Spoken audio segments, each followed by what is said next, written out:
Olá pessoal, bom dia, boa tarde, boa noite, dependendo do horário que você vai estar visualizando esse vídeo. Pessoal, hoje iremos falar sobre o esporte mais popular do mundo, o futebol, desde a sua origem até os dias atuais. Bom, pessoal, o futebol ele se tornou o esporte mais popular do mundo, mas antes de ele se tornar o esporte mais popular do mundo, ele teve uma origem bastante difícil. Em alguns países ele chegou até a ser proibido. Hoje em dia, o futebol é o esporte mais praticado no mundo. Acredita-se que mais de 270 milhões de pessoas praticam o esporte. E tem um público estimado por volta de 3 bilhões de pessoas. É uma grande quantidade, né? Inclusive, na última Copa do Mundo, realizada em 2018 na Rússia, na final entre França e Croácia, estima-se que teve um público de telespectadores de mais de 1 bilhão de pessoas, somente na final. Para você ver como o futebol ele arrasta multidões, né? É o esporte do povo, né? Chamado. Então, pessoal, agora iremos para os primeiros relatos sobre a história do futebol. Vamos falar do primeiro país que houve relatos da prática de algo parecido com o futebol. Esse paísinho aí que está muito famoso atualmente, né, toda hora nos jornais, né, e que é o responsável por essa doença que se espalhou pelo mundo e acabou fazendo a gente ter essa aula dessa maneira aqui, esse distanciamento, né. Então, pessoal, vamos ao que interessa, que é a origem do futebol. Por volta de 3.000 e 2.500 anos antes de Cristo, né, existiu relatos lá da prática de algo semelhante ao futebol. O nome era chamado de Sushu. Todos os países que a gente vai ver aqui, da origem do futebol, tinham nomes diferentes, não era futebol ainda.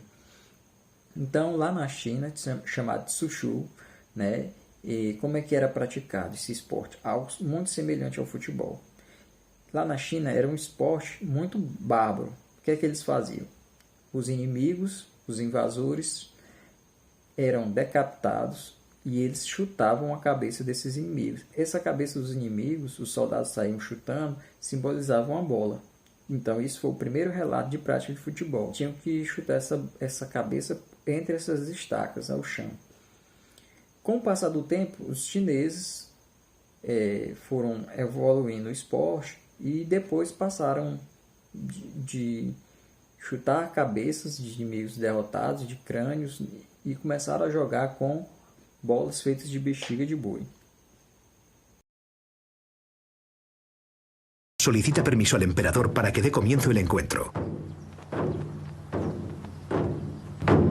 El emperador lo concede y los jugadores... El árbitro principal desplaza el balón hacia uno de los equipos y el encuentro comienza. Por increíble que parezca, así se jugaba el Chutsu hace más de 2000 años.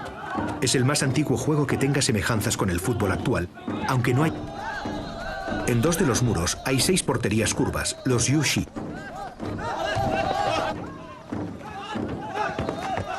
Un jugador del equipo rojo acaba de marcar un chou o gol en el Yushi situado en un casillero. Se considera que tiene mayor dificultad marcar un gol en las 4 porterías centrales. Cuando un equipo marca en una de ellas, se le anotan 2 tantos.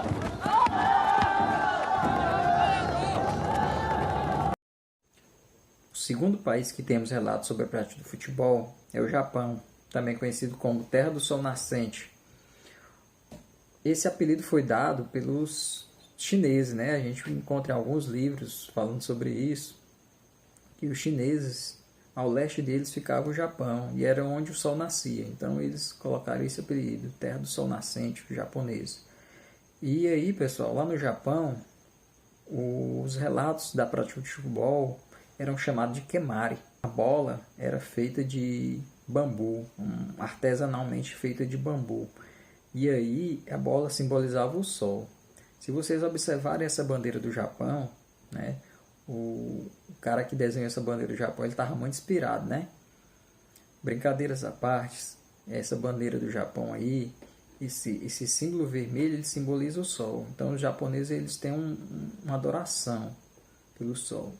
E aí, antes deles praticarem o kemari, era celebrado um ritual religioso, uma celebração, a bola simbolizava o sol.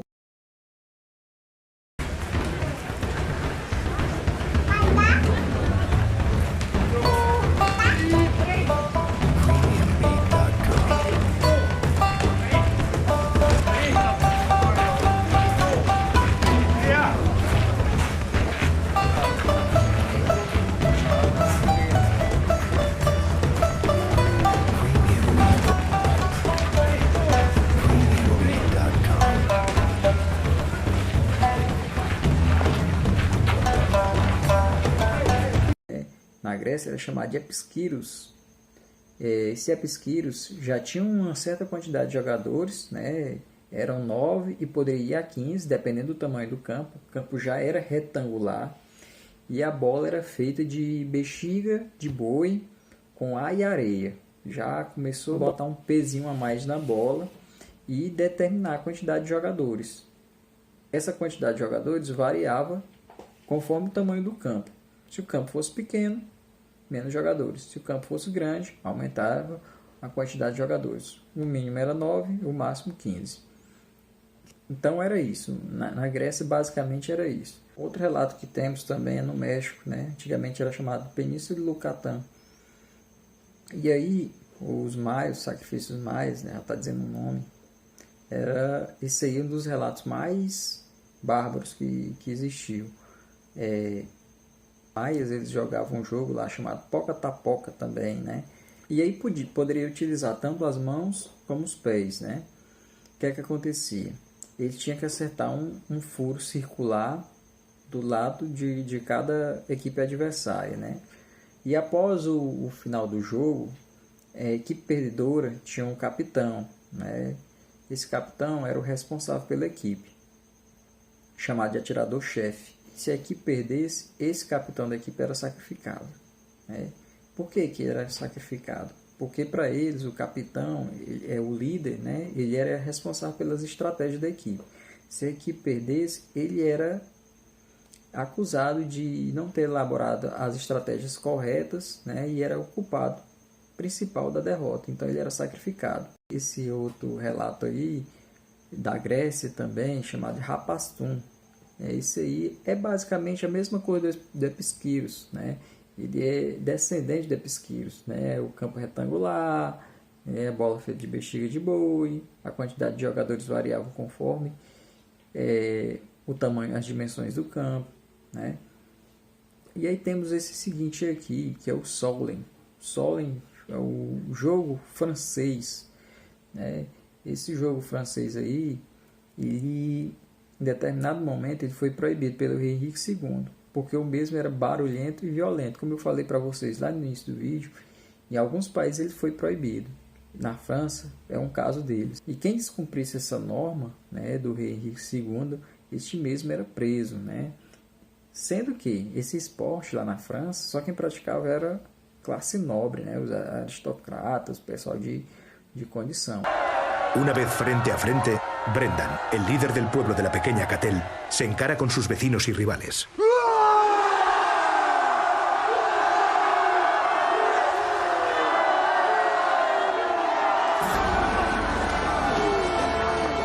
Ha comenzado el gran juego. El brutal encontronazo engulla a Brendan en el tumulto. La tenaz embestida de sus compañeros marca el avance hacia el territorio enemigo. Pero el rival logra contener la primera carga. La presión en el interior de la melee se hace asfixiante.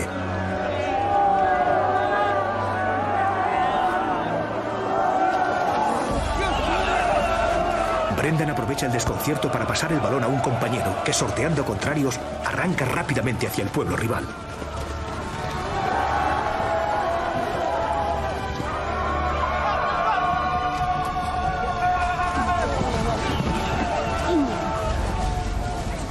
Durante los siglos de dominio romano, los bretones incorporaron la competitividad del Harpastum a sus rústicos juegos celtas.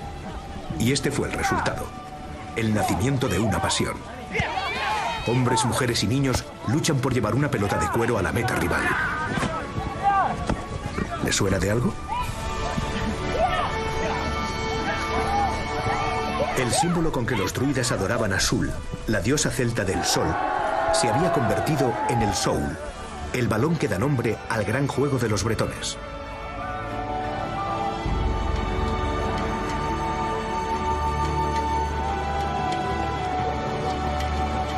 O Calcio Fiorentino, né? Os italianos, até hoje chamam de Calcio, o futebol lá, né?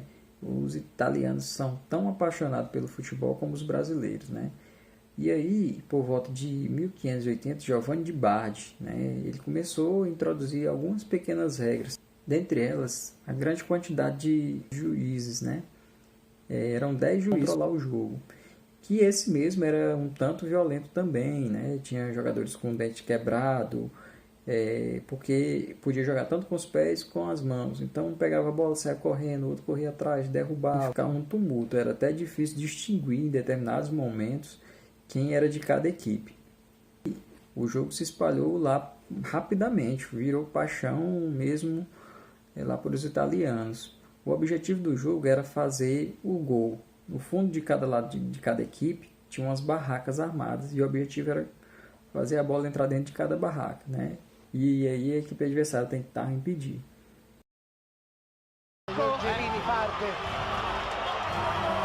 Ecco, attenzione, attenzione, questa è l'azione che potrebbe diventare interessante, potrebbe provare a tirare, ma viene proprio bloccato e poi tiro la palla che finisce fuori. Beh, sono quanto mai importanti perché attenzione perché i rossi vengono avanti, c'è spazio, c'è Caccia, la caccia dei rossi, 2-0. Si sono fatti trovare impreparati gli azzurri, bravissimi i rossi a cogliere l'occasione, forse la prima di tutta la partita. Ecco il replay, sì. Si sono fatti trovare impreparati, c'è proprio un vuoto assoluto dove il calciante di parte rossa si è potuto insinuare. Bella finta, bella finta. Bellissima finta. Sì, però è come un parco, è stato solo, come si dice, uomo contro uomo, chi salta e la palla da calcio. Velocissimo. E chegamos por último à Inglaterra, né, chamado de futebol. Os ingleses, os que são detentores da criação do futebol. Mas por que, professor? Se tem relatos de outros países que praticavam algo parecido com o futebol antes. Porque quando chegou na Inglaterra, os ingleses, foi eles que estabeleceram as regras do futebol atual. O que existia eram vários jogos disputados com uma bola, tudo meio misturado, sem regras. Para você ter uma ideia, a geografia influenciava o futebol. Por exemplo, um sujeito jogava numa cidade onde valia segurar a bola e sair correndo com ela. Aí, ia jogar na vizinhança e já não podia tocar com a mão na bola. Era assim. Um dia alguém disse, por que nós todos não jogamos com as mesmas regras?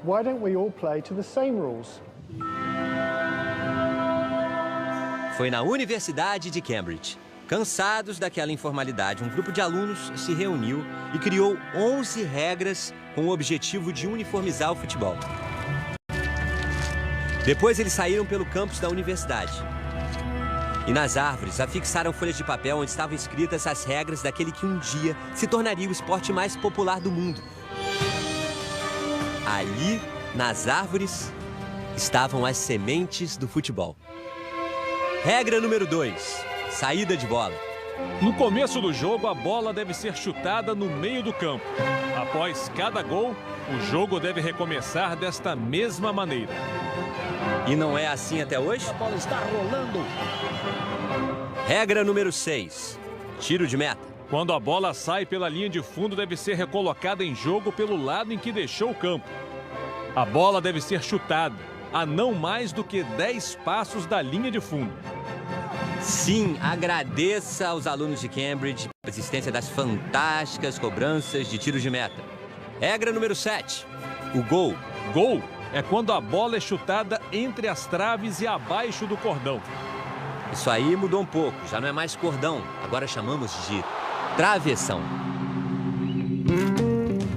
As regras de Cambridge não especificavam as dimensões do campo, por exemplo. Então, você podia jogar em qualquer espaço que fosse limitado por 4 cantos.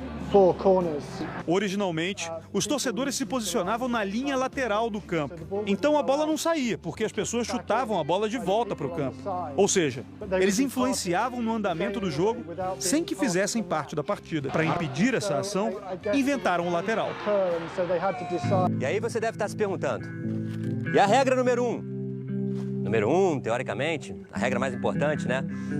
A regra número 1 é: este clube deve se chamar Universidade Futebol Club. É que para aqueles rapazes, o futebol seria só um joguinho no clube deles, da galera da faculdade. É impossível precisar quantas árvores os alunos de Cambridge usaram para pregar as primeiras regras. Mas Devem ter sido muitas, viu? Porque o tal do futebol ficou popular. Nos lugares mais remotos do planeta, sempre vai haver uma camisa de time de futebol. Um fenômeno de popularidade, sem dúvida. E aí podemos ver que por volta de 1846 chegou o momento definitivo da separação dos esportes. Criação de um esporte jogado só com os pés e a criação de um esporte jogado somente com as mãos. Foi aí que surgiu o rugby, né?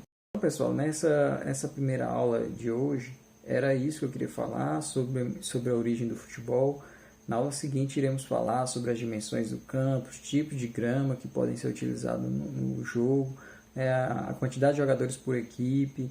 A gente vai falar das regras básicas do futebol. Então é isso, viu, pessoal? Então, um forte abraço, fiquem com Deus e logo estaremos de volta.